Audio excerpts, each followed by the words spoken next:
Como prometido, hoje a gente vai continuar o que pra muitos é o melhor arco de Bleach, Sociedade das Almas, exatamente onde a gente parou na semana passada. Então, se você não viu o primeiro vídeo, vê lá, depois você vem ver esse aqui. Ou não também, né? Eu confio no seu potencial. Porque nessa parte aqui a gente vai falar da maior revelação de Bleach, além de falar do personagem que é um dos melhores, se não o melhor vilão de todos os tempos. Então, vambora. No último vídeo, a Yoruichi, o pai recém-adicionado ao harém do Mestre Kubo, salvando o caneco do Ichigo de ser esbagaçado pelo Byakuya. Nesse ponto a gente descobre que ela já foi a comandante da Força Secreta da Sociedade das Almas, que é uma organização totalmente diferente das 13 divisões de guarda, só que por tradição ela é comandada por um membro das 4 grandes famílias nobres, que também acaba sendo capitão de uma das 13 divisões, ou seja, acúmulo de função. Bora meter um processo aí, né? Inclusive esse aqui foi o caso da Yoruichi, que além de comandar a Força Secreta, também era capitã da 2ª divisão, e por alguma razão que a gente ainda não sabe, acabou desertando e se tornando uma fugitiva. Ainda assim dá pra ver que ela era bastante respeitada no seu tempo, já que o próprio Byakuya, que é um poço de arrogância, reconhece ela assim, então pouca coisa não deve ser. Mas é aquilo, né? O Ichigo ainda tá no seu modo protagonista de shonen e quer porque quer enfrentar o Byakuya num X1 mesmo todo ferrado depois da última luta contra o Zaraki. E por isso só resta pra Yoruichi fazer uma coisa.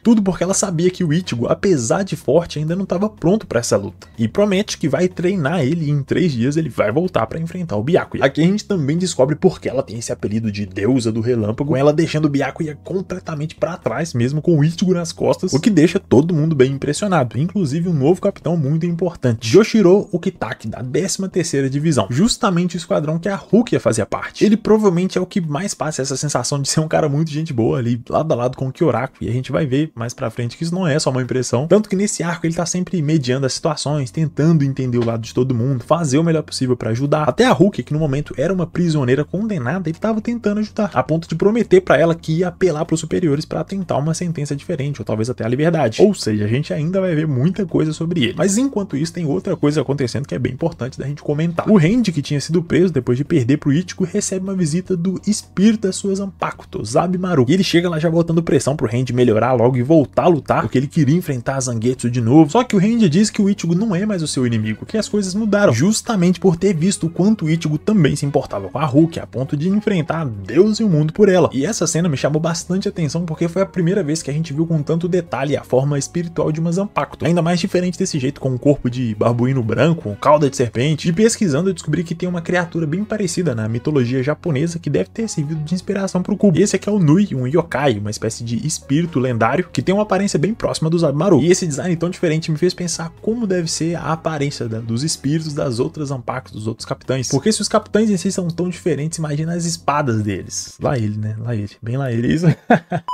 Mas de volta ao nosso núcleo principal, a Yoruichi levou o Ichigo inconsciente para um refúgio secreto, só que ao acordar o Ichigo fica completamente puto com a Yoruichi por ter impedido ele de lutar contra o Byakuya, o que faz ela xingar ele todo, falar que é pura arrogância. Tentar lutar contra ele naquela situação seria burrice pura, já que para ela ninguém ali tinha chance contra o Byakuya, e que agora ele tinha que se focar em ficar mais forte, em despertar a sua Bankai. E é aqui que a gente chega a uma das partes mais fodas de Bleach, que é o sistema de upgrade nas Zanpakutos. A Yoruichi explica pro Ichigo que a Zangetsu já tá na sua forma liberada, Shikai, mas que existe um novo nível de liberação, o Bankai. Ela explica que esse estado de liberação, a Bankai, pode aumentar o poder do seu usuário de 5 a 10 vezes, só que em contrapartida normalmente leva 10 anos para conseguir dominar, o que não seria o caso do Ichigo, porque ela ia ensinar isso para ele em só 3 dias, e assim começa o seu treinamento. E para entender por que esse sistema é tão legal de se acompanhar, bora ver os buffs que o Ichigo teve até aqui. Primeiro, ele virou um Shinigami e teve acesso ao seu Reiatsu, a sua energia espiritual, mas sempre com a Zanpakuto selada, na sua forma de poder mínimo, por assim dizer. Depois ele conseguiu acessar o poder da Zangetsu conhecendo o nome dela, criando um vínculo com ela, que é o modo Shikai. E só agora ele vai aprender a liberação total, a forma final, que é a Bankai. Ou seja, isso funciona perfeitamente como um parâmetro pra gente entender que o Ichigo tá se aproximando do nível de poder de um capitão. Então quando esse momento chegar, o Ichigo conseguir usar a sua Bankai, vai ser um momento foda, daquele que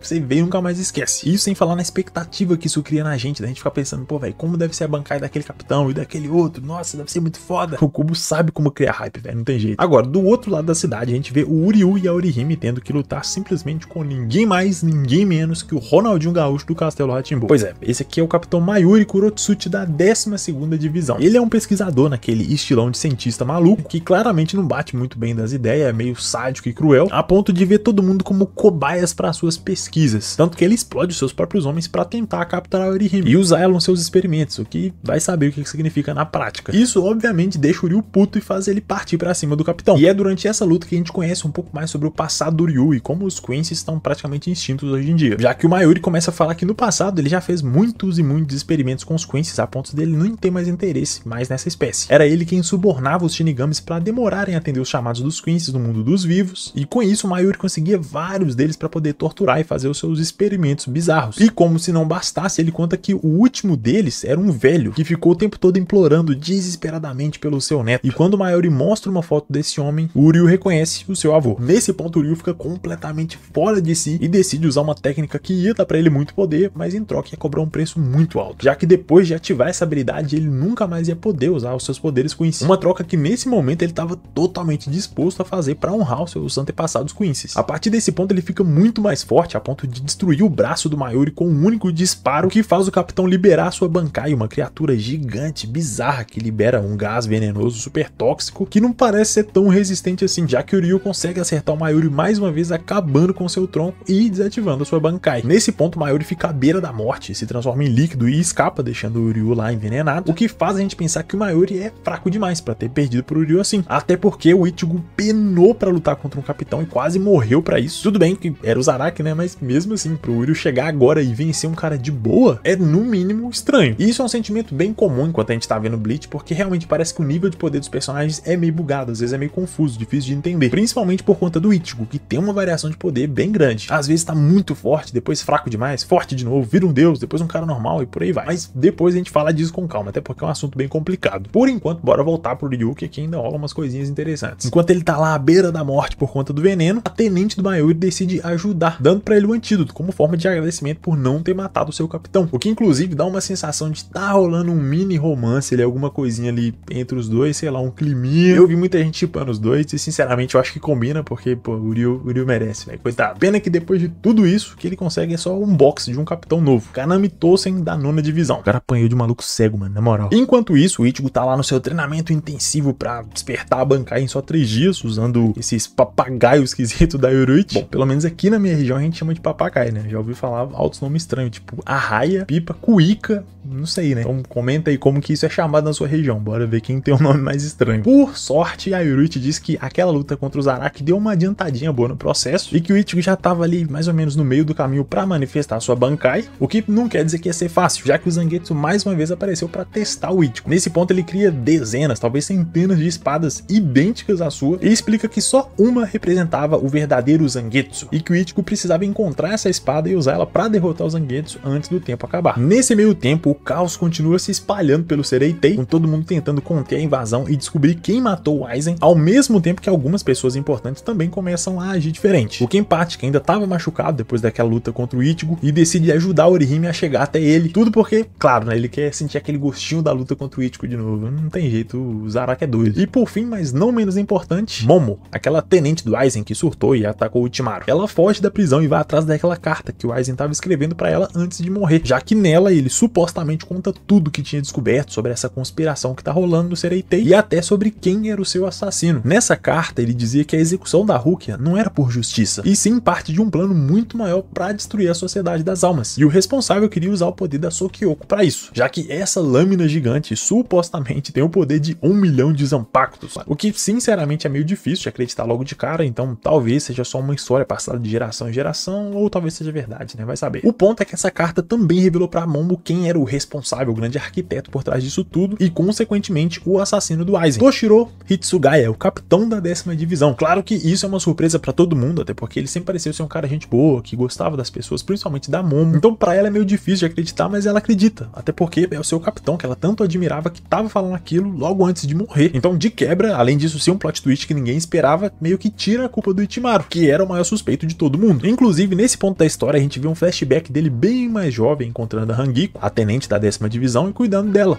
Essa cena começa a mostrar pra gente que existe um vínculo muito grande, muito forte entre os dois, por mais que a gente ainda não saiba exatamente o que isso significa. O fato é que tá tudo de ponta cabeça, uma confusão completa. E ao contrário do que a gente costuma ver nos animes, quando o vilão é desmascarado, ele começa a se gabar do seu plano super foda, não é isso que acontece. O Hitsugaya não acredita em nada disso, ainda parte pra cima do Itimaru, falando que ele tá manipulando a situação, que ele ainda é o culpado. Nisso os dois começam uma porradaria sincera, com o Itimaru subestimando bastante o Hitsugaya, o que definitivamente é um erro, porque se o cara se tornou capitão nessa idade, alguma coisa ele deve ter. E por conta disso ele quase foi de vala, e a briga só não terminou com a morte dos dois porque a Hangiko entrou no meio, que era alguém que o Itimaru respeitava, o que fez ele ir embora sem passar a faca em mais ninguém. E essa cena é boa porque no primeiro momento ela não combina com o Itimaru que a gente tá acostumado, esse cara com um sorrisinho esquisito, meio falso, que parece que tá manipulando tudo e todos. Só que quando se trata da Hangiko, parece que realmente tem alguma coisa ali, que eles têm um vínculo, um laço, que ele gosta dela, que ele quer proteger ela, porque a gente não entende muito bem por quê, quais as motivações do personagem. E isso cria o quê? Expectativa, curiosidade, faz a gente querer saber mais. Agora, de volta ao esconderijo secreto do Ichigo, quem é que chega lá? Ele mesmo, Renji Abarai. Nesse ponto ele revela que também tá tentando alcançar uma Bankai para poder salvar a Rukia, o que só confirma aquilo que a gente comentou no primeiro vídeo, de que o Renji tava passando por um processo de mudança por conta dessa visão que ele teve do Ichigo, como alguém que se importava com a Rukia. O que de certa forma acaba unindo os dois, já que a essa altura eles estavam arriscando tudo para salvar alguém que era importante para eles. Algo que o Renji sempre sentiu que deveria fazer, mas nunca teve coragem. E claro que isso é um tipo de discurso no jutsu, poder da amizade, ou como você preferir chamar, só que é aquilo, né? Isso aqui é uma coisa super comum em Shonen, em Bleach isso não vai ser diferente, mas eu acho que nesse caso encaixou super bem, principalmente quando a gente lembra que nesse tipo de história a mensagem é muito mais importante do que tudo ser 100% focado na lógica, na racionalidade. Então volta e meia o autor vai facilitar um pouco alguma situação, vai forçar o roteiro para um lado, para o outro, para poder passar uma mensagem, porque essa é a prioridade. O que para mim não é um problema, acho que Bleach é bem tranquilo nesse sentido. Mas, apesar de todo esse esforço, essa mudança dos personagens, o dia da execução da Rukia finalmente chegou. O Zaraki começa a cumprir a sua promessa de levar Orihime e o restante do grupo até o Ichigo para poder lutar, isso enquanto os outros capitães também se preparam para a execução. O Byakuya visita o santuário da sua esposa, mostrando que apesar dele parecer um filho da puta sem coração, ele ainda fica triste com tudo isso. E do outro lado da cidade, outro capitão importante começa a comentar sobre essa execução. Esse é o Sajin Komamura, da 7ª divisão, que ele tá conversando sobre lealdade, sobre dever, sobre honra. E aqui ele afirma que não tem nenhum tipo de dúvida, nenhum questionamento sobre se essa execução é certa ou errada, porque ele deve tudo ao comandante Yamamoto. O que funciona muito bem como uma preparação de terreno para o que tá vindo mais pra frente, já que isso mostra uma separação bem clara entre os personagens. Já que de um lado a gente tem aqueles que estão lutando contra o sistema e do outro os que estão lutando pra proteger o sistema. E a melhor parte é que o Kyorako, aquele capitão gente boa lá do chapelão e o kimono de flores, também reage a essa execução, só que de uma forma bem diferente. Ele tá lá deitadão no telhado, de boa, brincando com uma folhinha, bem tranquilo, o que cria um contraste muito bom com essa situação de conflito em que tá todo mundo meio tenso, todo mundo dividido, ao mesmo tempo que coloca ele numa posição única, de alguém que consegue observar as coisas com frieza, com lucidez. E já é uma dica de que ele provavelmente vai ser um dos poucos capitães que vão conseguir enxergar através dessa confusão, dessa tensão toda. E falando em confusão, é exatamente aqui que o Kenpachi é encontrado por mais dois capitães que tentam impedir o seu progresso, Komamura e Tousen, é o humano cachorro e o humano cego. E nesse ponto o Zaraki nem sequer hesita, ele de cara já fala, velho, pode vir vocês 4 aí, eu vou deitar todo mundo na porrada e foda-se.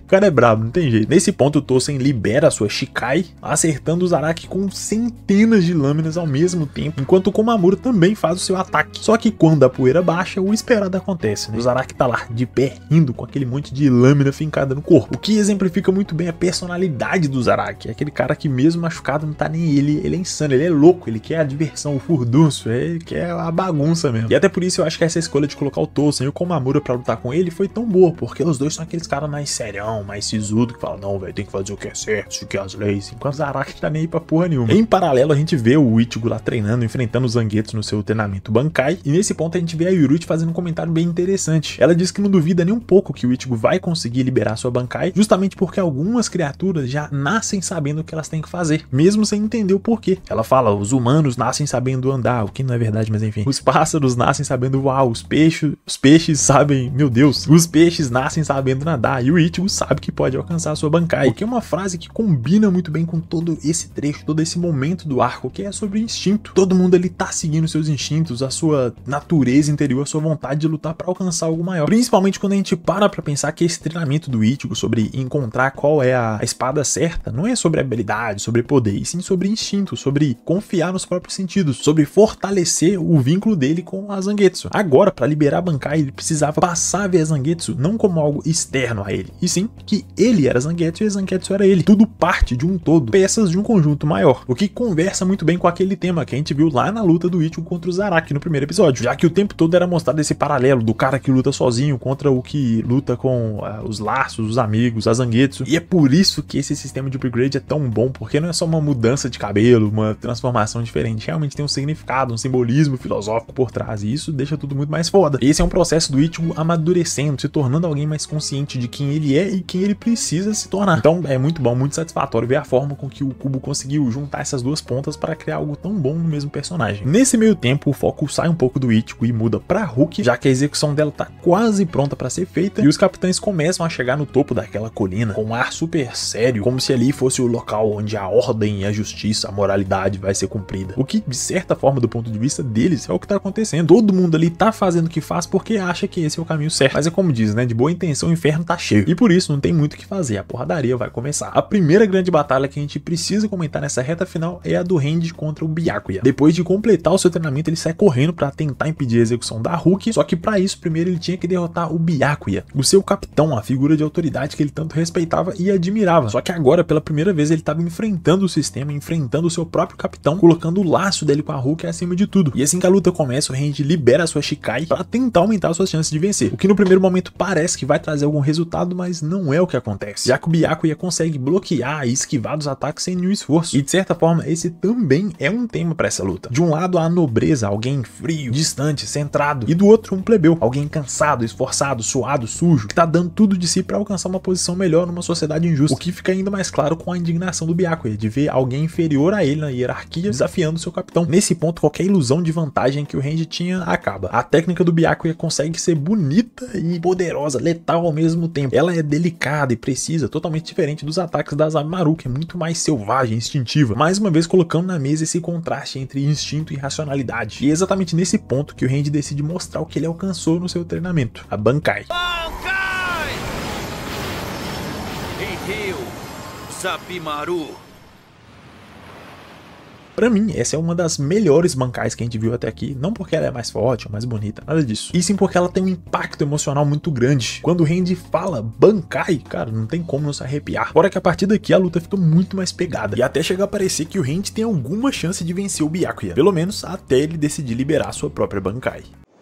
Bankai. Senbon Sakura Kageyoshi.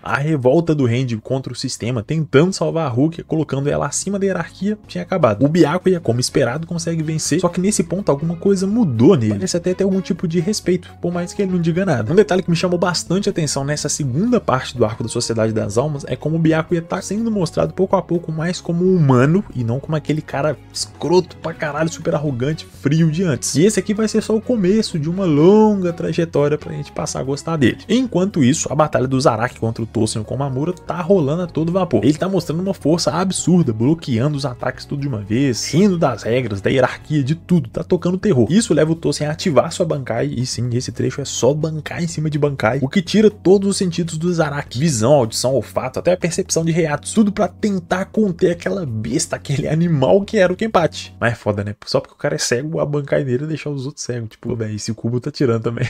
Apesar de tudo, ser uma Bankai bem interessante, porque de certa forma ela traz o oponente para um mundo completamente diferente, um mundo que o Tosen já estava acostumado e sabia lidar, e mais ainda, como deve ser não enxergar e ainda fazer as coisas, como é o caso do Tosen. E é até engraçado porque eu comentando aqui com vocês o arco em si, sem focar nos personagens, acaba que a gente é obrigado a deixar muita coisa passar, muita coisa para depois, tanto para guardar algumas coisas pro vídeo individual de cada personagem, a análise em si, quanto porque senão o vídeo ia ficar gigantesco, né? Já é um vídeo longo, se a gente for dedicar realmente para todo personagem vai dar horas de vídeo, aí fica inviável. Mas relaxa, pode ficar tranquilo que ainda vai rolar análise de todo mundo e a gente vai focar neles, destrinchar tudo, simbolismos, etc. Mas aqui a gente vai dar uma resumida, fechou? O ponto é que, apesar dessa tentativa do Tozen de usar sua Bankai para conter o Kenpachi, isso não funciona tão bem, já que ele consegue, de uma forma totalmente bizarra, usar sua percepção para contra-atacar, reforçando a ideia de que em alguns casos o instinto supera a racionalidade. Tanto que o Tozen nesse ponto começa a ficar desesperado, pensando tipo, meu Deus, o Kenpachi é um monstro, como é que lida com esse cara? Enquanto ele tá lá, véio, rindo pra caramba, se divertindo. E até por isso que o Kenpachi é um personagem tão bom, ele simboliza justamente essa treta, essa bagunça, esse caos no meio da hierarquia das regras. Alguém que incomoda, que faz os outros se sentirem ofendidos, mas que é impossível não reconhecer como um cara muito foda. E por isso ele tá lá. No meio dos engomadinhos tudo pomposo, ele tá lá porque ele é foda, simples assim. E ele é isso, ele é um cara muito, muito forte, muito absurdo, que quebra completamente todas as lógicas, a racionalidade, ele acabou com tudo. Inclusive, tem uma luta dele,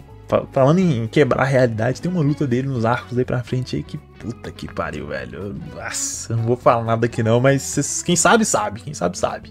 A luta dos três é interrompida quando eles percebem que o ritual de execução começou. Ao mesmo tempo acontece outra coisa bem importante que a gente precisa falar aqui, que é o Hitsugaya e a Hangiko indo em direção à Central 46, que é uma organização que serve como uma espécie de autoridade judiciária na Sociedade das Almas. E o Hitsugaya tava indo pra lá pra entender o que tava rolando, já que ele sabia que tinha alguma coisa de muito errado com essa execução, e de onde vinha a ordem, justamente da Central 46. Enquanto isso, a Rukia tava lá presa, toda selada, pronta pra sair. E é nesse ponto que o Sokyoku se transforma em uma fênix de fogo gigantesca, parecendo a Jean Grey, que é justamente essa criatura misteriosa com o poder de 1 milhão de Zanpakutos que foi dito antes. Nesse ponto a Rukia começa a refletir sobre a sua vida, pensando nos laços que ela fez com Randy, com Ichigo, com seus mestres, as pessoas que ela conheceu, e ela tenta ficar em paz, tenta partir sem arrependimento, é até meio melancólico. Mas é exatamente nesse momento, antes da faca realmente cair, que o Ichigo aparece. Só que ao contrário do que todo mundo esperava, o Ukitake e o Kyoraku, os gente boa, ajudam o Ichigo, o que liberta a Rukia, mas também deixa o comandante geral puto com isso. Nesse ponto o Randy também chega pra ajudar. O Ichigo então entrega a Rukia pra ele e fala, velho, mete o pé daqui, enquanto isso eu vou segurar geral, só vai embora. E agora sim a gente finalmente vai ver aquela revanche que tava todo mundo esperando. Ichigo versus Byakuya. Assim que a luta começa, fica bem claro que o Ichigo evoluiu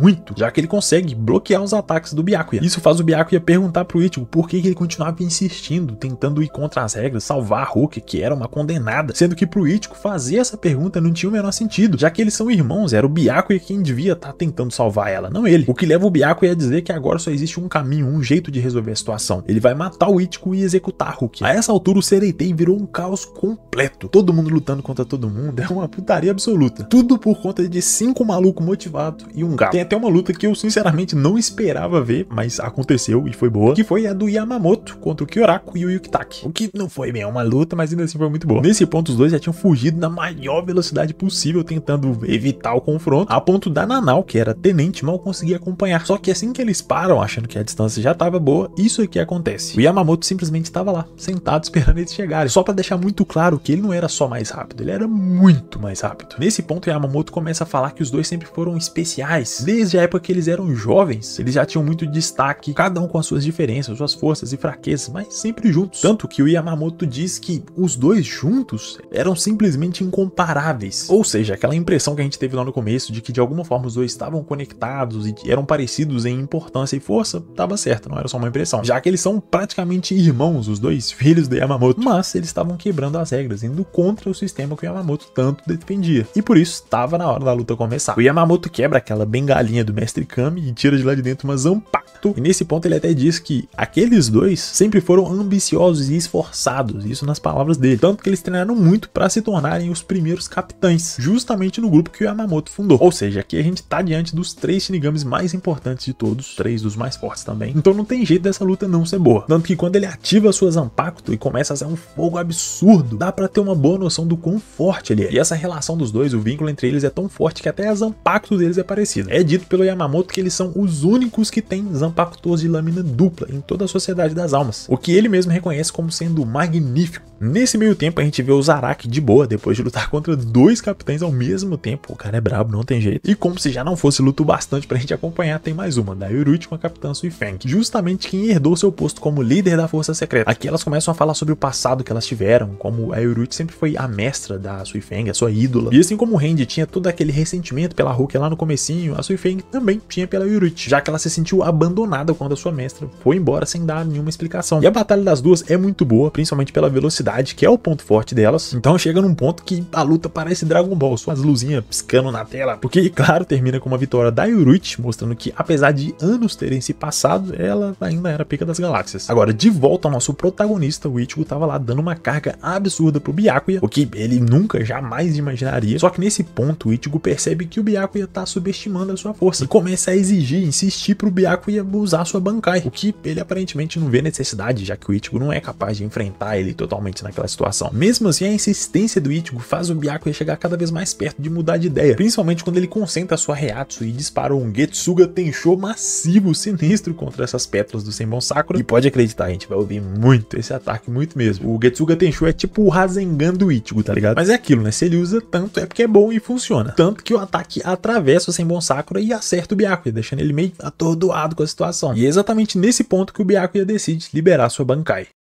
Não se preocupe, isso acabará rápido. Bankai.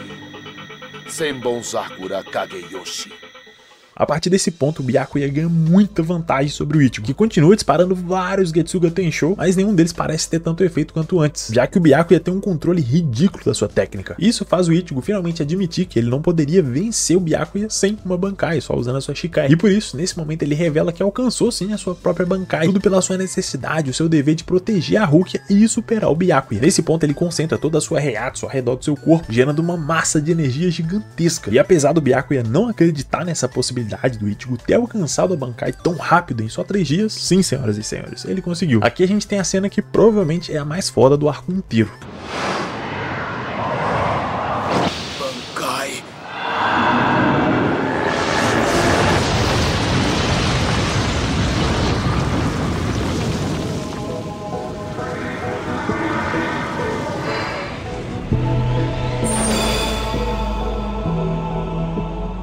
Sério, essa aqui foi uma das melhores transformações que eu já vi no anime, uma das que eu mais gostei de todas. E olha que o Ichigo tem muita transformação, nossa, muita mesmo, mas vamos por partes. Depois de mudar sua aparência, ficar muito mais foda, mais fodelão e forte, o Ichigo consegue colocar a Zangetsu na garganta do Byakuya, só pra mostrar-lhe o quanto que ele era foda. O que faz o Byakuya ficar puto, né, entendendo aquilo como uma ofensa ao seu orgulho. E isso faz a batalha ficar cada vez mais intensa, com cada um deles se esforçando ao máximo pra provar o seu ponto, até o Byakuya perceber que não vai ter jeito, que ele vai ter que se esforçar de verdade. É nesse momento que ele decide usar as próprias mãos para lutar contra o Ichigo, algo que ele fez pouquíssimas vezes na sua vida. Ele então reconhece que o Ichigo foi bem até aquele ponto, que ele era forte, só não era tão forte quanto ele. Qualquer vantagem ou esperança de vitória que o Ichigo tinha acaba nesse ponto. Só de pensar em falhar, ele começa a se desesperar, pensando na morte da Rukia, o que faz todo o seu desejo de vencer se manifestar como uma coisa totalmente diferente. Pois é, durante vários momentos nesse arco a gente viu uma máscara de Hollow surgindo junto com o Ichigo, dando uma diquinha pra gente que tinha alguma coisa errada ali, porque não é normal uma máscara de Hollow ficar aparecendo assim num Shinigami. E esse é exatamente o ponto. O Ichigo inconscientemente estava invocando essa máscara, invocando um lado que ele nem sabia que tinha. E agora esse lado Hollow tomou o controle completamente. Nessa forma ele fica muito mais forte e consegue recuperar a vantagem. Só que essa não era a vitória que ele queria.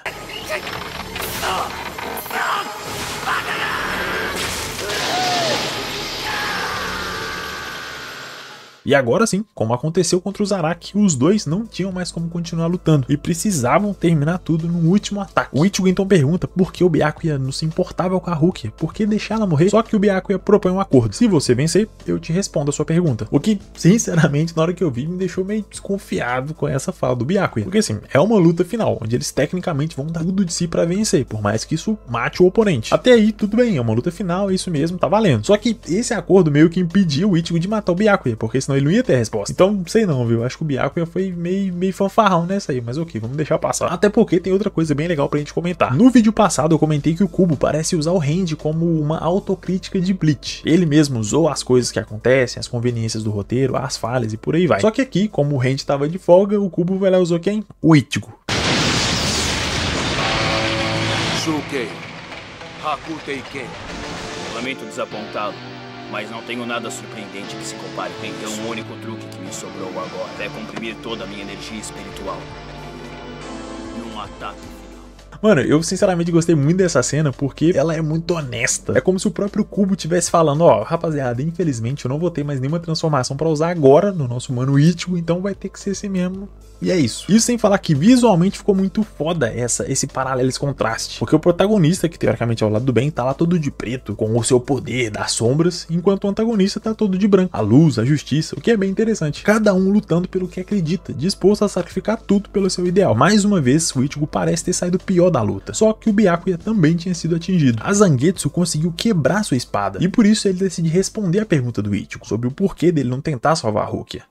A família Kutik é um dos 4 clãs nobres. Como nós podemos executar nossas leis se nós não estivermos dispostos a obedecê-las? Agora eu entendo. Este garoto estava lutando desde o início contra a lei da Sociedade das Almas. E esse aqui é o principal ponto dessa luta. O Ichigo não tava ali pra derrotar o Byakuya como uma pessoa, mas sim o sistema injusto que colocava as regras acima das pessoas. Esse era o verdadeiro inimigo do Ichigo, e por isso ele venceu. Com isso, o Ichigo tinha conseguido provar o seu ponto e tirar o Byakuya do caminho, mas não necessariamente salvar a Rukia, já que ela ainda tinha uma sentença decretada pela Central 46, então ou ele ia ter que matar todos os Shinigamis, incluindo o Yamamoto, que seria impossível, ou alguma coisa muito inesperada, muito surpreendente ia ter que rolar, o que felizmente aconteceu. Nesse momento a cena troca lá para Central 46, onde algo muito importante também tá rolando, já que o complexo, que deveria estar totalmente protegido, cheio de guardas, está completamente deserto, o que com certeza significava que uma coisa muito ruim tinha acontecido. E tudo isso que eu tô citando aqui acontece exatamente nessa ordem, em paralelo, pra dar pra gente essa sensação de que tá uma confusão, que tem muita coisa acontecendo ao mesmo tempo. Aí a gente vê a reação dos Shinigamis, as lutas, as batalhas, as investigações, tudo rolando ao mesmo tempo, pra deixar bem claro que isso não é uma briga de rua, é praticamente uma guerra civil na Sociedade das Almas. E assim que o Hitsugaya entra na Central 46, na sala onde deveriam estar os juízes, os sábios, isso é tudo que ele encontra.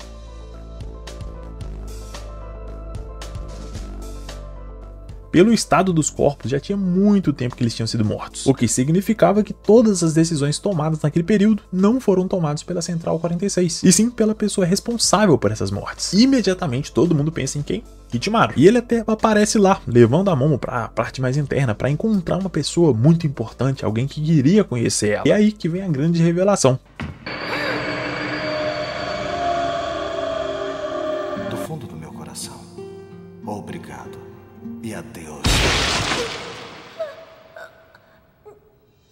Sousuke Aizen é o grande responsável por tudo o que aconteceu até aqui. Cada passo, cada decisão, tudo milimetricamente planejado para chegar nesse momento. Por mais que o Hitsugaya usasse a sua Bankai para atacar, não tinha nada que ele poderia fazer contra o Aizen. Essa é a habilidade da sua Zanpakuto, a Kyoka Suigetsu. Com ela, o Aizen pode manipular totalmente os sentidos dos seus inimigos. A hipnose em si é perfeita. Mesmo que o alvo saiba que ele está sendo manipulado, ele não consegue resistir a essa influência. Qualquer um que tenha sequer visto a liberação da sua Shikai já está dentro do seu controle, o que significava que todos os membros de alta patente, os oficiais das 13 divisões, já tinham sido controlados. Menos o Tosen, claro, porque ele é cego, só que ele já era um subordinado do Aizen por decisão própria, ele já tinha escolhido servir ao Aizen, o que só deixa uma pessoa forte o bastante, que não estava sobre essa hipnose, para tentar impedir o Aizen fazer alguma coisa, Ichigo Kurosaki. E ele chega exatamente no momento em que o Aizen estava tentando levar a Rukia embora, mas ainda assim, na luta mesmo, no X1, o Ichigo não tem muito o que fazer. E é nesse momento que a gente tem mais uma revelação importantíssima para a história. Tudo o que aconteceu com o Ichigo também foi planejado pelo Aizen, desde a sua chegada, o muro caindo, o Ichimaru, a entrada por cima, tudo feito para tirar o foco do seu plano de forjar sua morte e tomar o controle da Central 46. Ele explica o seu objetivo de aumentar o nível de poder de um Shinigami através da rolificação, só que mesmo com anos de pesquisa ele não conseguiu aprimorar essa técnica o quanto ele gostaria, e para completar o seu plano ele precisava do Hogyoku, uma ferramenta criada pelo Urahara escondida dentro da Rukia, e com o Hogyoku ele seria capaz de remover instantaneamente essa barreira que existe entre um Shinigami e um Hollow, e por isso ele precisava da Rukia, por isso ele queria tanto ela. O Aizen sabia que existiam só duas formas para tirar esse objeto especial de dentro de uma alma, que era o caso da Rukia: ou ele evaporava a alma completamente usando o seu Kyo, ou ele teria que alterar a composição da alma diretamente, meter na mãozona lá para pegar. Só que para isso ele precisava de tempo e conhecimento, um conhecimento que estava detido dentro da Central 46. E como ele sabia que o primeiro método poderia falhar, que foi o que aconteceu, ele já preparou o segundo, o plano B, e por isso ele forjou sua morte, forçou uma execução da Rukia e ainda estava lá junto com os documentos, estudando e se preparando para desenvolver essa técnica. E só agora, depois de todo esse planejamento, ele finalmente conseguiu tirar dela o Hogyoku. Nesse momento, vários e vários Shinigamis, capitães, tenentes eles chegam pra tentar impedir o Aizen. Só que a essa altura eles também eram praticamente inúteis. E até quando parece que eles conseguiram um mínimo de vantagem, o Aizen abre um portal gigantesco no céu com vários e vários menos grandes. E assim ele consegue uma rota de fuga perfeita. Uma vez envolto naquela luz,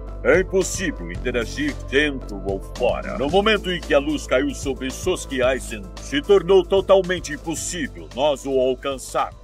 Com isso, o Aizen conseguiu provar pra todo mundo que ele tem um domínio total, completo da manipulação, do planejamento, e é muito mais inteligente que qualquer outro. Aqui a gente ainda vê o Komamura confrontando o Tosen, que foi seu amigo por todos aqueles anos, perguntando como ele pode fazer aquilo, trair a sua causa, trair a justiça. E a relação dos dois é muito interessante, ao mesmo tempo que eles são parecidos, eles são muito diferentes. Tem meio que uma vibe Meruem com Mugi, porque um é cego, o outro é um monstro, mas enfim, isso a gente fala no vídeo dele. Por enquanto a gente vê o Kitaki questionando o Aizen por ter se juntado aos Hollows, justamente os inimigos naturais dos Shinigamis, só que a resposta dele explica perfeitamente o seu plano, o seu grande objetivo. Desde o início, ninguém jamais esteve no nível superior. Nem você, nem eu, nem os deuses. Aquela vaga inacessível lá em cima será preenchida. Eu só estarei no nível superior. Nesse ponto ele tira os óculos, dá uma alisada no cabelo assim pra trás e mostra a sua verdadeira aparência, a sua verdadeira essência. Muito mais fria, confiante, imponente, indo embora depois de derrotar todo mundo e completar a primeira fase do seu plano. Essa cena representa visualmente essa transição dele abandonando completamente essa máscara de falsidade, de humildade, de um cara tranquilo ali, gente boa, pra assumir o seu papel de Deus autoproclamado. Esse é o verdadeiro Aizen, o arquiteto de tudo. Um personagem absurdamente foda, com um nível de inteligência simplesmente ridículo. Então, vocês tinham toda a razão em me recomendar esse personagem. Ele é foda e não tem jeito de não ter uma análise, ele vai ganhar um vídeo. Mas, por enquanto, a gente precisa fechar esse arco aqui. A partir desse ponto, as 13 divisões começam a cuidar dos feridos, reconstruir tudo. A Orihime também ajuda com seus poderes curativos que impressionam todo mundo. E aqui a gente vê mais uma prova, um indício bem forte de que o Byakuya não é 100% sem coração. Ele confessa pra Rukia que há 50 anos ele perdeu a sua esposa, a Izanakuchi, que na verdade era a irmã mais velha da Rukia, acabou abandonando ela quando ela era criança. Só que anos mais tarde, arrependida, ela começou a procurar pela Rukia e antes de morrer, ela pediu pro Byakuya encontrar e proteger a Rukia, mas sem revelar esse parentesco. E por isso o Byakuya adotou a Rukia, mesmo que isso fosse contra as leis do seu clã, o que fez ele jurar diante do túmulo dos seus pais que nunca mais ia quebrar a lei, tentando equilibrar esses dois votos que eram completamente contraditórios, proteger a Rukia e respeitar as regras. E por isso que quando a Rukia foi condenada, ele ficou mais uma vez dividido, ou ele seguia a lei, cumpria o seu voto com a sua família, com seus pais, ou ele cumpria a promessa com a sua esposa. E só quando ele viu o Ichigo lutar, a determinação dele se tornar mais forte pra salvar alguém, colocando os laços acima das regras, que ele conseguiu entender o seu erro. E por isso, no fim de tudo, ele agradece a Rukia por ter mostrado pra ele o verdadeiro caminho e pede perdão por tudo que ele fez até ali. O que é um gesto simples, mas bem simbólico, bem representativo pra alguém como o Byakuya. Com isso, o Ichigo e os outros podem voltar pro mundo dos humanos sabendo que a Rukia vai ficar bem, que ela vai ser cuidada. Mas por conta dos seus esforços e das mudanças que ele fez na Sociedade das Almas, ele recebe um distintivo de Shinigami substituto, que não é aquela premiação top bala que a gente estava esperando, mas já é um começo. Já que esse distintivo simbolizava justamente o papel do Ichigo agora, aquele que vai manter a cidade de Karakura em paz, até outra ameaça surgir novamente. E esse foi o arco da Sociedade das Almas, um dos melhores arcos que eu já vi no anime, foi muito divertido de acompanhar. E obviamente eu tive que resumir muita coisa para esse vídeo não ficar ainda maior, então se você nunca viu ou leu Bleach, vai lá, porque vale super a pena. E antes de ir embora tem uma decisão muito importante que a gente precisa tomar, e ela vai depender totalmente de vocês. O próximo arco é totalmente filler e eu nunca vi. Então a pergunta é, vocês querem que eu veja esse arco e traga aqui em formato de vídeo pra gente analisar e comentar junto, ou que eu ignore ele completamente? Eu já ouvi dizer que é ruim, que é muito ruim, mas se vocês realmente quiserem, eu me sacrifico pelo grupo, eu vou lá, faço o que vocês não querem fazer, que é assistir essa porra, e trago aqui. Só comentar embaixo o que vocês acham. Então escolhe o seu lado aí, comenta aí embaixo, que daqui a uns dias eu vou voltar e contabilizar isso para decidir o que a gente vai fazer, fechou? Mas meu muito obrigado pela sua atenção e pelo seu tempo. Um agradecimento especial ao Otávio Reis, ao Pedrilou, a Andressa Poli, Leonardo Novaes, Rafael Mendes, Artuzinho Fish, Matheus S.A., Douglas Burato e o Desinformante. E um agradecimento mais que especial ao Loki, a Tina Turner Silveira, o Heitor Franco, Lucas Nascimento, Leonardo Braga, Matheus Campos e a Naimane da hora. A todos vocês o meu muito obrigado. Mas tamo junto, é nóis e te vejo no próximo vídeo. Valeu!